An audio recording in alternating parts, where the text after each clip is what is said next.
सारे एचओडी हमारे स्टूडेंटों को कहता है कि तुम लोगों को फेल कर दिया जाएगा, 1 साल फिर से रह जाओगे, 4 साल में होता है वो 5 साल 6 साल में पास करोगे। तो ऐसे ऐसे एचओडी को कॉलर पकड़ के रोड पे लाने में क्या दिक्कत है। अब पूरे बिहार में हमारा पैरामेडिकल छात्र संघ चल रहा है सभी जिला में। अगर सभी छात्र आ गए तो आपके खैर नहीं है और आप स्वास्थ्य मंत्री अपने आवास से बाहर नहीं आ पाइएगा। तो इसलिए क्लास शुरू हो जाना चाहिए सभी जगह। हमारा रिक्वेस्ट है प्रेम से, अगर पैरामेडिकल स्टूडेंट ना रहे तो सरकार अस्पताल को एक दिन भी नहीं चला पाएगी। वो लोग कॉन्ट्रैक्ट पे बहाली निकालता है ठेकेदार के थ्रू, और उन लोगों को नौकरी दी जाती है जिनके पास डिग्री नहीं होता है। जो लड़का 10th 12th पास करके रखा हुआ है उसको कॉन्ट्रैक्ट के थ्रू लाके काम करवाया जाता है। और ठेकेदार को आता है 20,000 रुपये, तो वो बच्चे को देता है 6,000 8,000। 15 दिन बाद नहीं निकला तो बीटीएससी के चेयरमैन को हम अंदर नहीं घुसने देंगे, चाहे वो हमारे ऊपर 8 गो केस है तो और 10 गो कर दे। 8 गो केस है क्यों? यही पैरामेडिकल स्टूडेंट को लेके जब हम कह देते हैं कि हमको भूख लगा है, जब आप कहते हैं कि हम मंत्री हैं और हम तुम्हारे गार्जियन हैं, तो भाई गार्जियन हैं तो बच्चे का आप मांग पूरा कीजिए ना। जब भूख लगा है, हम कह रहे हैं खाना चाहिए, तो आप खाना दीजिए। कि बच्चे को इसलिए पास नहीं होने दिया जाता है सरकारी संस्थानों के बच्चे को, चूंकि उससे काम करवाना है। उनका कहना होता था कि तुम मेरे घर पे चलो, मेरे घर पे काम करो, मेरे घर का सब्जी ला दो, मेरा गाड़ी धो दो। और ये जब से हम एडमिशन लिए तो हम डायरेक्टली कहते थे स्टूडेंट को, एक काम नहीं करना है एचओडी का। कोई एचओडी बोले तो तुम हमको कहो, देखेंगे एचओडी कितना केस करता है। हमारे साथ ही पढ़ने वाली बहुत सारी छात्राएं भी होती है जो दूर दराज से एडमिशन लेती हैं, और उन लोगों को भी जब नाइट ड्यूटी लगती है तो उनको भी कोई सुविधा नहीं है। अगर रात को उनके साथ रास्ते में कुछ हो जाता है तो पीएमसीएच का प्रिंसिपल या अदर मेडिकल कॉलेज का प्रिंसिपल यही कहता है कि हम नहीं जानते हैं, तुम्हारा एडमिशन हुआ है, तुमको ट्रेनिंग करना है, नहीं तो तुमको फेल कर दिया जाएगा, तुम्हारा अटेंडेंस नहीं भेजेंगे, तुम्हारा फॉर्म नहीं भराएगा। कई बार हम लोग स्वास्थ्य मंत्री जी के घर को भी घेरे, 5 घंटा ताला लगा के रखे, तो स्वास्थ्य मंत्री एकदम तिलमिला जाते हैं। बाद में कहते हैं कि 1 सप्ताह बाद निकाल देंगे, 10 दिन बाद निकाल देंगे, 5 दिन। सरकार के पास मात्र 181 ओटी असिस्टेंट है। सरकार के पास मात्र अभी 1400 लैब टेक्नीशियन है। सरकार के पास मात्र अभी 9 लोग, ये पूरा बिहार का हाँ पूरे बिहार का आंकड़ा हम बता रहे हैं। पूरे मात्र 9 लोग ईसीजी करने वाले हैं, जबकि हार्ट से रिलेटेड बीमारी कितनी है पूरे राज्य में या देश में ये आपको भी पता है। एक्सरे करने वाले मात्र 171 लोग हैं, जबकि बिहार के लगभग 10,000 अस्पतालों में 12,000 अस्पताल अभी सरकार का रन कर रहा है, और उसमें से आधे से ज्यादा अस्पतालों में करोड़ों का मशीन लगा हुआ है। उस मशीन को चलाने वाला कोई नहीं है। पूरे बिहार में आश्चर्य की बात है कि सिर्फ 40 ड्रेसर पोस्टेड हैं। उन्होंने मुख्यमंत्री जी को हमारे सामने में फटकार लगाया कि जब छात्र आपसे बात करता है, कहता है, तो आप ऐसा क्यों कहते हैं कि सरकार पर आर्थिक बोझ पड़ेगा। क्या दिक्कत हो रही है सरकार को, मतलब स्टूडेंट को, वो सारी समस्याएं आप इनसे मिलिए, इनसे बात करिए और बुलाइए। उस समय तत्कालीन प्रधान सचिव थे संजय कुमार जी। इस इंटरव्यू की शुरुआत एकदम कहानी के माफिक होनी चाहिए, इसीलिए ताकि आपको मालूम चल सके कि बिहार का स्वास्थ्य व्यवस्था गर्त में क्यों चला गया है। इसीलिए क्योंकि सोचिए कि एक आदमी जाता है पीएमसीएच में 2 साल का पैरामेडिकल का कोर्स करने के लिए, वो 2 साल का कोर्स होता है 4 साल में। ये कोई बड़ी बात नहीं है बिहार के हिसाब से। बिहार का बच्चा 3 साल का जो ग्रेजुएशन होता है वो 7-8 साल में कंप्लीट करता है, पहला बात। दूसरा बात कि वो आदमी जब 2 साल का कोर्स 4 साल में कर लेता है, उसके बाद अभी और 3 साल बीत गया, उसका नौकरी वोकरी लगने का कोई चांस दिख नहीं रहा है, हो गया दूसरा बात। तीसरा बात समझिए कि बिहार के सरकारी अगर अस्पतालों की बात करें तो लमसम 10 से 12,000 पैरामेडिकल स्टाफ का वहां दिक्कत है, ये हो गया तीसरा बात। कहानी का चौथा बात यह है कि देखिए नीतीश कुमार जब कोरोना आएगा, चाहे मंगल पांडे जी ये कहते हैं कि हम लोग पूरा पूर्णतः प्रयास कर रहे हैं कि बिहार का लोग कोरोना मुक्त हो जाए, लेकिन बिहार का लोग जब बिहार के अस्पताल में जाता है तो वहां पर कोई नस में सुई लगा के नस में से खून खींचने वाला नहीं होता है। इसका जवाब हमारे स्वास्थ्य मंत्री जी के पास शायद नहीं होगा। बहरहाल ये लड़का लोग है, इनमें से भारत भूषण जी को हम जानते हैं, पिछले साल इंटरव्यू लिए थे। ये लोग पैरामेडिकल का कोर्स किया है, पैरामेडिकल क्या होता है ये लोग खुद ही समझा देगा। लेकिन दुख ये है कि पैरामेडिकल के कोर्स का जो 2 साल का होता है वो लोग 4 साल में किया है। 4 साल का कोर्स करने के बाद नौकरी नहीं मिल रहा है। जब ये नौकरी मांगने जा रहा है तो कभी कह दिया जाता है कि नौकरी नहीं है, कभी नोटिफिकेशन नहीं निकलता है, कभी कुछ बहाना कभी कुछ बहाना। और बिहार का लड़का लोग का जिंदगी का यही मतलब है कि वो 20 से 22 साल में अपना कोर्स पूरा करता है, और 22 साल से 8 साल तक 30 साल तक वो धरना देता है, और 30 साल में नौकरी करता है। अब 30 साल का नौकरी आदमी रिटायर का हुआ, आप समझ लीजिए। तो ये कहानी ही है। भारत जी, पैरामेडिकल क्या होता है पहले बताइए लोग को पैरामेडिकल सुना जी है ना। जी, पैरामेडिकल जो है डॉक्टर्स का सहयोगी कह सकते हैं। अच्छा। सहयोगी होता है, असिस्टेंट होता है। उसके बिना डॉक्टर्स कुछ नहीं कर सकते हैं। डॉक्टर्स को अगर किसी पेशेंट के इन्वेस्टिगेशन का रिपोर्ट चाहिए तो वो पैरामेडिकल स्टाफ देता है, और उसी रिपोर्ट के बेस पे डॉक्टर ट्रीटमेंट मतलब इलाज करते हैं, मेडिसिन लिखते हैं, और वो फिर दवा उसको दी जाती है। आपका दुख क्या है? दुख हमारा यही है कि इसी तरह से पैरामेडिकल के कई कोर्स हैं। जैसे सर्जरी करते हैं तो उसके लिए ओटी असिस्टेंट का जरूरत है, बिना ओटी असिस्टेंट के सर्जरी नहीं कर सकते हैं। लेकिन सरकार के पास मात्र 181 ओटी असिस्टेंट है। सरकार के पास मात्र अभी 1400 लैब टेक्नीशियन है। सरकार के पास मात्र अभी 9 लोग, ये पूरा बिहार का बात बता हाँ रहे हैं। पूरे बिहार का आंकड़ा हम बता रहे हैं, हाँ। पूरे मात्र 9 लोग ईसीजी करने वाले हैं, जबकि हार्ट से रिलेटेड बीमारी कितनी है पूरे राज्य में या देश में ये आपको भी पता है। एक्सरे करने वाले मात्र 171 लोग हैं, जबकि बिहार के लगभग 10,000 अस्पतालों में, अस्पताल इसलिए हम 10,000 कह रहे हैं क्योंकि सरकार का आंकड़ा है वेबसाइट पे, जो अब 11 मेडिकल कॉलेज रन में है, 37 जिला अस्पताल है, 101 अनुमंडल अस्पताल है, 273 सीएचसी है, उसके बाद 534 पीएचसी है, 8872 अतिरिक्त प्राथमिक स्वास्थ्य केंद्र है, और उसके बाद हेल्थ सब सेंटर मतलब बहुत 16,000 है, लेकिन कई तो भवन के अभाव में नहीं चल रहा है, लेकिन 2-3 हज़ार चल रहा है। और जिला अस्पताल और अनुमंडल अस्पताल के अतिरिक्त 6 बेड का अलग से एक अस्पताल खोला गया है, लगभग 373, ये सरकार का आंकड़ा है। तो लगभग टोटल 12,000 अस्पताल अभी सरकार का रन कर रहा है, और उसमें से आधे से ज्यादा अस्पतालों में करोड़ों का मशीन लगा हुआ है। उस मशीन को चलाने वाला कोई नहीं है। पूरे बिहार में आश्चर्य की बात है कि सिर्फ 40 ड्रेसर पोस्टेड हैं। 40 ड्रेसर, मात्र 40 12,000 ड्रेसर। अस्पताल में भारत यार, एक अगर ड्रेसर भी एक अस्पताल में होता तो 12,000 हो गया। उदाहरण हम बता रहे हैं, कुछ दिन पहले की बिहार विधानसभा में हम ही लोग माननीय विधायकों के थ्रू सवाल दिया था सत्र के दौरान कि विधानसभा में आवाज उठे, तो उस समय एक विधायक जी का कहना था विधानसभा में स्पीकर के समक्ष कि महोदय मेरे जिले में मात्र एक, जो कि 7 बार विधायक रह चुके हैं, उनका कहना था कि मेरे जिले में मात्र एक ड्रेसर है। और जब हम उनसे मिले तो हम बोले सर आप विधायक हैं शायद इसलिए है भी, और 7 टर्म से है इसलिए है, जो आज 1-2 टर्म से है उनको पूछिए तो उनके यहाँ कोई ड्रेसर नहीं है। उनके यहाँ अगर चोट लगा हुआ भी मरीज जाता है तो रेफर टू हायर सेंटर कर दिया जाता है, या रेफर टू पीएमसीएच कर दिया जाता है, या बगल का जो मेडिकल कॉलेज है वहाँ भेज दिया जाता है। क्योंकि उस मेडिकल कॉलेज में या सदर अस्पताल में पढ़ने वाले लोग जो ड्रेसर के हैं वो भी स्टूडेंट हैं, ओटी असिस्टेंट के हैं वो भी हैं, लैब टेक्नीशियन हैं वो भी हैं, एक्सरे टेक्नीशियन है वो भी हैं, तो ऑप्थेल्मिक असिस्टेंट हैं वो भी है। तो सरकार के पास स्टाफ्स की कमी पूरी अब जो अभी हो रहा है वो सिर्फ और सिर्फ पैरामेडिकल स्टूडेंट के थ्रू। अगर पैरामेडिकल स्टूडेंट ना रहे तो सरकार अस्पताल को एक दिन भी नहीं चला पाएगी। और इसका नतीजा आप लोगों ने देखा होगा कि कोविड के दौरान आप भी बेहतर उस समय रिपोर्टिंग करते थे, हमने देखा कि जगह जगह आप जा करके दिखाए सरकार को कि स्टाफ नहीं है। यहाँ तक कि स्वास्थ्य मंत्री के गृह जिले में भी आज भी उनके जिला में 5 गो ओटी असिस्टेंट नहीं है, आज भी उनके जिला में 5 गो एक्सरे टेक्नीशियन नहीं है, ये मैं गारंटी के साथ कहता हूँ। और जब हम स्वास्थ्य मंत्री जी से कहते हैं कि सर आपके अपने जिला में नहीं है, इतने अस्पताल का आप उद्घाटन कर दिए, तो कहते हैं कि आप बहाली करेंगे ना। और ये बहाली वो 2014 से कर रहे हैं, मात्र 1996 के बाद एक बार बहाली हुई है, उसके बाद आज तक बहाली नहीं हुई है। अभी तो समझाए थे आप लोग हम, 1996 में बिहार की सरकारी अस्पतालों में पैरामेडिकल का बहाली होता है। 1996 के बाद अगला बहाली होता है 2014 में। 18 साल का वक्त हो गया, मतलब कि 18 साल में बिहार में या तो कोई नए अस्पताल नहीं बने, और अगर बने तो उसमें पैरामेडिकल की नियुक्ति नहीं हुई, पहला बात। दूसरा बात ये कि आप याद करिए कोरोना का दौर, हर अस्पताल में कोई भी लैब टेक्नीशियन नहीं मिला रहा था आपको, पैरामेडिकल स्टाफ का जितना भी उसका टर्म होता है कोई भी आदमी नहीं था। और तीसरा बात कि ये आदमी अगर ये डेटा दे रहा है कि बिहार में सरकार ये दावा कर रही है कि मेरा 12,000 अस्पताल चल रहा है, तो हर पद पर कम से कम 12,000 लोग नियुक्त होना चाहिए। एक आदमी जोड़ रहे हैं तब, लेकिन वो भी नहीं है। अभी बताइए आप। और एक और बात, ये जितना लोग बैठा हुआ है, ये लोग सब लोग पास किया है पीएमसीएच से, पैरामेडिकल का कोर्स किया है ये लोग। पीएमसीएच, हाँ, हम पीएमसीएच, मैं एनएमसीएच से हूँ, आशु जी। वो एसकेएमसीएच से हैं, हाँ। ये भी पीएमसीएच हैं। अब कहानी सुनाइए, एडमिशन कैसे हुआ और सेशन कैसे डिले हुआ?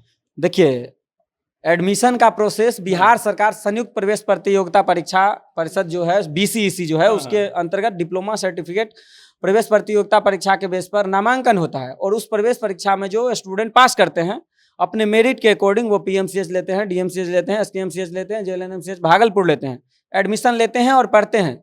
और उसी दौरान, पढ़ने के दौरान ही ये जो है सो प्रशिक्षण का कोर्स है। और ये नियम जो सरकार का नियम है, इस पढ़ाई के दौरान छात्रों को स्टाइपेंड पर डे के हिसाब से मिलना चाहिए, और उसके बाद सभी को छात्रावास भी मिलना चाहिए। लेकिन सरकार न ही छात्रों को छात्रावास की व्यवस्था देती है, न ही उसको स्टाइपेंड देती है, और डे और नाइट में उसका 8-8 घंटे का शिफ्ट स्टूडेंट का ड्यूटी रहता है। मतलब आप 8 घंटा पढ़ते वक्त नौकरी करते हैं जिसका पैसा आपको नहीं मिलता है बिल्कुल नहीं। और आपको रहने का जगह भी नहीं मिलता है। नहीं। और इसी दौरान दुख की बात है ना कि हमारे साथ ही पढ़ने वाली बहुत सारी छात्राएं भी होती है जो दूर दराज से एडमिशन लेती हैं, और उन लोगों को भी जब नाइट ड्यूटी लगती है तो उनको भी कोई सुविधा नहीं है। अगर रात को उनके साथ रास्ते में कुछ हो जाता है तो पीएमसीएच का प्रिंसिपल या अदर मेडिकल कॉलेज का प्रिंसिपल यही कहता है कि हम नहीं जानते हैं, तुम्हारा एडमिशन हुआ है, तुमको ट्रेनिंग करना है, नहीं तो तुमको फेल कर दिया जाएगा, तुम्हारा अटेंडेंस नहीं भेजेंगे, तुम्हारा फॉर्म नहीं भराएगा। और सत्र जो है सो एकदम 2 साल का 4 साल इसलिए लगाया जाता है क्योंकि अगर ये स्टूडेंट 2 साल के बदले 4 साल कॉलेज में रहेगा तो हमको स्टाफ की जरूरत नहीं होगी। और सरकार का भी यही है पॉलिसी कि स्टाफ बहाली नहीं करें, उसके लिए तो स्टाफ कुछ ना कुछ दिखाना होगा।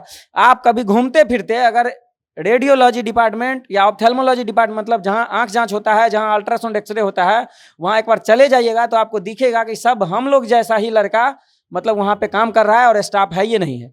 पूरे पीएमसीएच में मात्र 2 एक्सरे टेक्नीशियन है और उसी के बदौलत दिन में 1000 से ज़्यादा एक्सरे होता है। अब आप समझिए कि वहाँ पे अगर स्टूडेंट नहीं रहेगा तो कितना एक्सरे हो पाएगा। और 1000 से ज़्यादा मरीज नेत्र जांच कराने के लिए डेली आता है।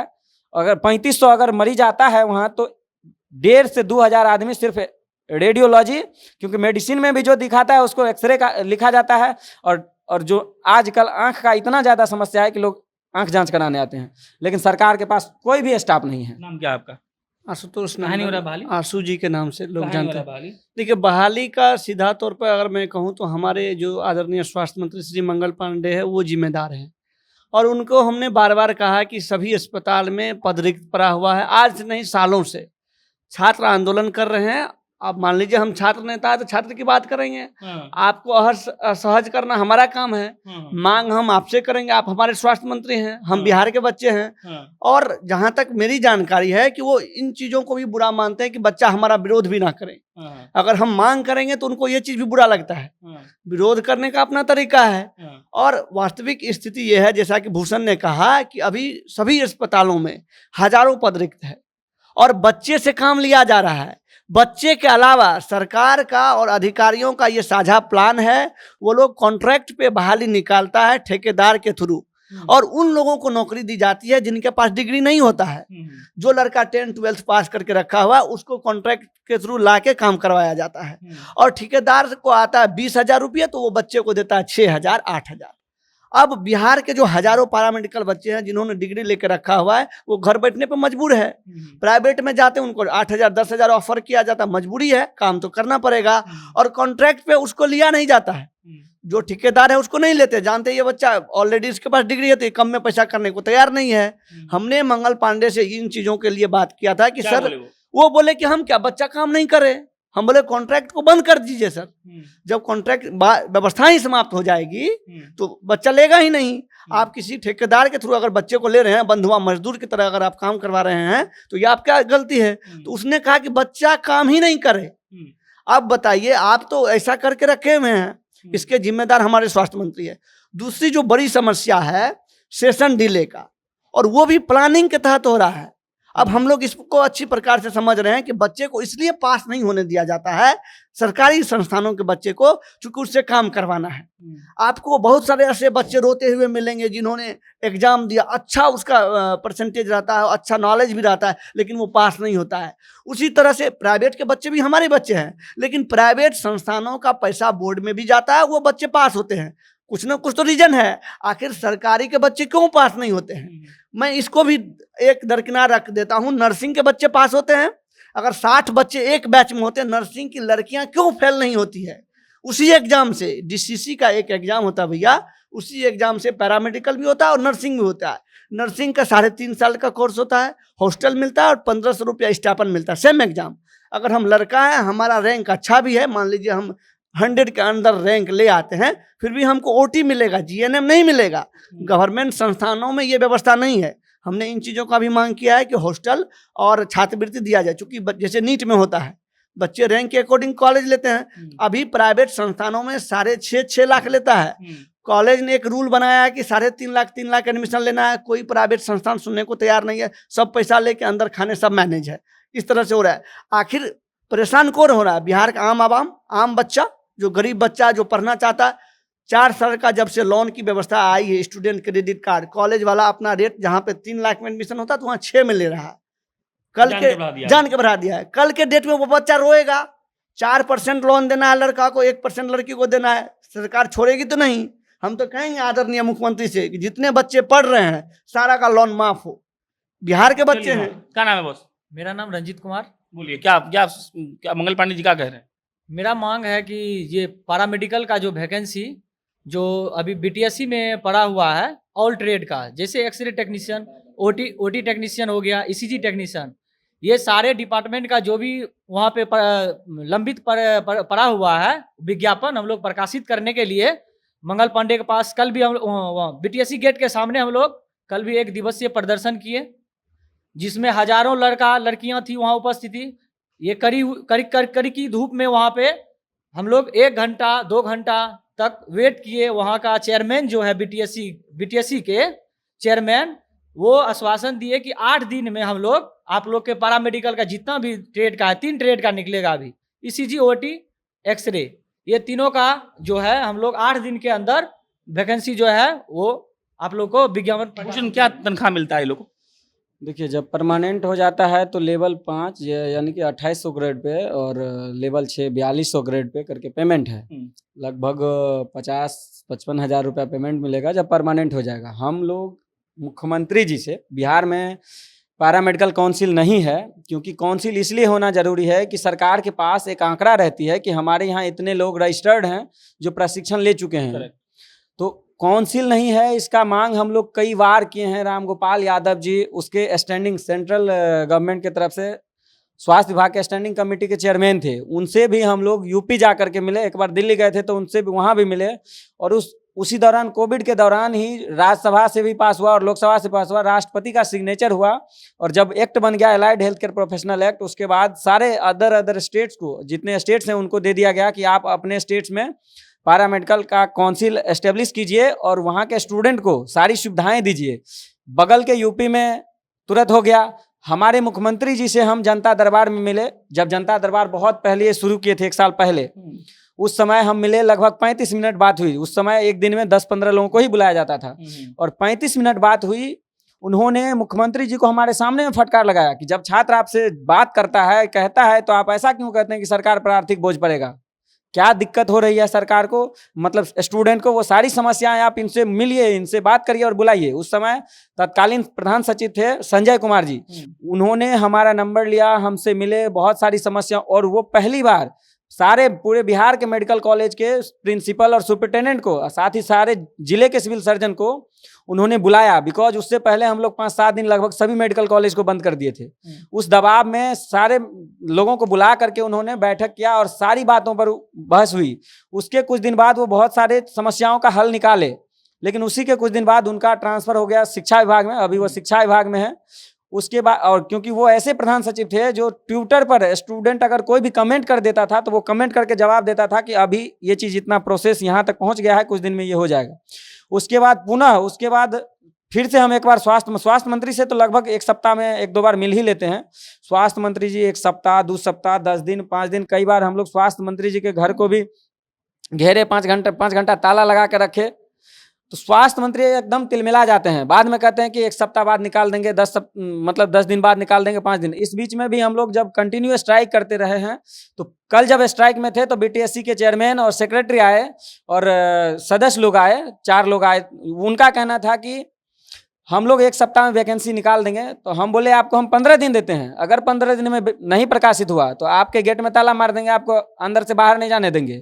तो उनका कहना था कि हम पदाधिकारी हमसे, हम बोले आप मियाँ बीबी का खेल खेलते हैं, स्वास्थ्य मंत्री, और आप कहते हैं कि स्वास्थ्य मंत्री जी से अनुमोदन नहीं मिला। 15 दिन बाद क्या करिएगा? 15 दिन बाद नहीं निकला तो बीटीएससी के चेयरमैन को हम अंदर नहीं घुसने देंगे, चाहे वो हमारे ऊपर 8 गो केस है और 10 गो कर दे। 8 केस है? क्यों? यही पैरामेडिकल स्टूडेंट को लेके जब हम कह देते हैं कि हमको भूख लगा है, जब आप कहते हैं कि हम मंत्री हैं और हम तुम्हारे गार्जियन हैं, तो भाई गार्जियन हैं तो बच्चे का आप मांग पूरा कीजिए ना। जब भूख लगा है, हम कह रहे हैं खाना चाहिए, तो आप खाना दीजिए। अगर इस जगह पर हमारे फादर ही होंगे तो क्या हम जरूरत पड़ला पे फादर का कॉलर पकड़ के नहीं ले जाएंगे? आप जब तक इस कुर्सी पे हैं तब तक मंत्री हैं। जब कुर्सी से आप घर में आए तब हमारे गार्जियन हैं, और जब तक मंत्री हैं तब तक आपका फर्ज बनता है हमारी समस्याओं को सुनना, समझना, बात को सहन करना। ऐसा नहीं कि आपको हम बोले तो आप हमारे ऊपर कार्रवाई कर दें या हमारे अदर स्टूडेंटों के ऊपर कार्रवाई कर दें। सारे एचओडी सारे डिपार्टमेंट के बच्चों को कहते हैं कि हम तुमको फेल कर देंगे, इस तरह से स्ट्राइक में जाओगे।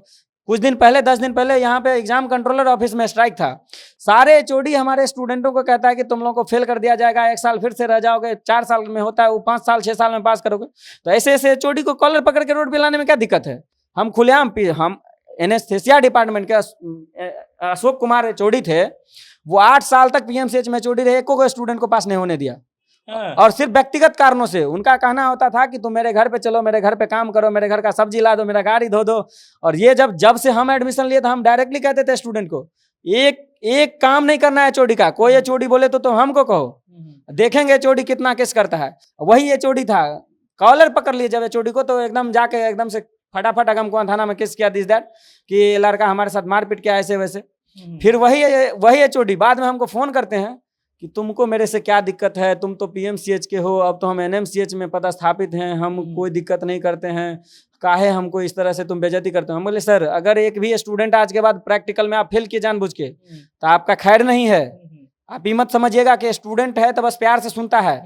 आपके ऑफिस में कभी आपको घुसने नहीं देंगे, जितना आपको इज्जत देते हैं बेइज्जत भी करेंगे। और यही बात हुआ आज तक। उसके बाद 2016-17 के बाद एक भी बच्चे को प्रैक्टिकल में आज तक फेल नहीं किया है, सब पास हो गया, सबको प्रैक्टिकल में पास करता है। हमारा कहना है जब बच्चा को 100 का एग्जाम होता है उसमें 50 मार्क्स पासिंग मार्क्स है। जब 50 मार्क्स पास होने के लिए चाहिए और बच्चा जब थ्योरी में 50 मार्क्स ले आ रहा है 100 में, तो आप प्रैक्टिकल में उसको कैसे नहीं 50% मार्क्स दे पा रहे हैं, जबकि वो आप ही के डिपार्टमेंट में 8 घंटा काम करता है। चलिए, भारत की बातों से और उन सारे बच्चों की बातों से आप ये समझ सकते हैं कि बिहार का जो स्वास्थ्य व्यवस्था है, वो सारा व्यवस्था एक्चुअली आप कह लीजिए वो सब गर्त में जा चुका है। बड़ी बात यह है कि जब हम लोग ये बात करते हैं कि किसी राज्य का स्वास्थ्य व्यवस्था कैसे बढ़िया होगा, तो हम लोग को इस बात पे गौर करना चाहिए कि अगर अस्पताल में कोई पैरामेडिकल का स्टाफ ही नहीं होगा तो उसको रीढ़ कहाँ से मिलेगा। हाँ, एक मिनट। साथ ही अभी जो लगभग 22 जिले में मुख्यमंत्री 7 निश्चय योजना के तहत जो नए पैरामेडिकल कॉलेज खुले हैं, उसमें भी 2021 बैच से शुरू हुआ है सभी जगह, लेकिन अधिकतर जगह मतलब कहीं कॉलेज चालू नहीं हुआ था।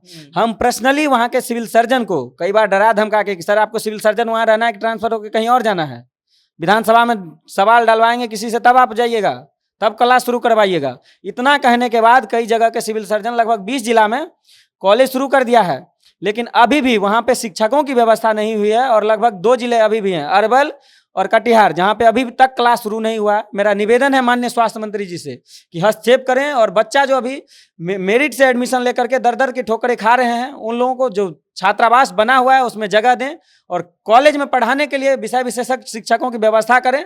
अन्यथा अगर अब पूरे बिहार में हमारा पैरामेडिकल छात्र संघ चल रहा है सभी जिला में, अगर सभी छात्र आ गए तो आपके खैर नहीं है और आप स्वास्थ्य मंत्री अपने आवास से बाहर नहीं आ पाइएगा। तो इसलिए क्लास शुरू हो जाना चाहिए सभी जगह, हमारा रिक्वेस्ट है प्रेम से। हाँ, हम बस बिहार के आम युवाओं से हाथ जोड़ विनती करना चाहते हैं कि आप सभी भी पैरामेडिकल छात्रों की जो मांग है उसके साथ जुड़े और मांग करें, क्योंकि जब हॉस्पिटल में स्टाफ रहेगा तो बिहार के आम युवाओं को, आम लोगों को सुविधा मिलेगी। तो सभी युवाओं से हमारा निवेदन है कि सभी पैरामेडिकल छात्रों के लिए लड़े या स्वास्थ्य विभाग के में जो अभी रिक्तियां हैं उसके लिए मांग करें। ये आपका भी मांग है। हॉस्पिटल में जितने भी स्टाफ रहेंगे, ज़्यादा से ज़्यादा स्टाफ रहेंगे तो ज़्यादा से ज़्यादा आम लोगों को सुविधा मिलेगी। और आदरणीय मंत्री जी, स्वास्थ्य मंत्री जी से हमारा हाथ जोड़ निवेदन रहेगा, जितने भी पैरामेडिकल के बच्चे डिग्री लेकर घर बैठे हुए हैं उन सबको रिक्त, ऑलरेडी बहुत सारे पद खाली पड़े हैं, सबको नियुक्ति दें और ताकि हमारे बिहार के आम आवाम को सुविधा मिल सके। चलिए बहन, आप देखते रहिए मंत्री जी का जो पूरा कहानी है। एक आदमी पास करता है 2 साल का कोर्स 4 साल में, नौकरी नहीं मिलता है 3.5 साल के बाद। उसके बाद वो बोलता है कि नया कॉलेज खुला है उसमें पढ़ाई नहीं हो रहा है। ये लोग फोन करके सिविल सर्जन को बोलता है कि अब पढ़ाई शुरू करवाइए, नहीं तो आपको ट्रांसफर करवा देंगे, तो वो पढ़ाई शुरू करवाते हैं। फिर भी अरवल और कटिहार में नहीं हुआ है। और उसके बाद हम लोग कहते हैं कि बिहार का स्वास्थ्य सुविधा काहे बढ़िया नहीं है। बाकी नीतीश कुमार जी, मंगल पांडे जी तक वीडियो पहुंचाइए और उनको बताइए कि भाई साहब लोग आप ठीक काम नहीं करिएगा तो लोग जब जग जाएगा तो फिर आप लोग घर से नहीं निकल पाएगा, जैसा कि भारत आपको बोला। मेरा नाम प्रशांत राय है, आप जनता जंक्शन देख रहे थे। बहुत बहुत धन्यवाद।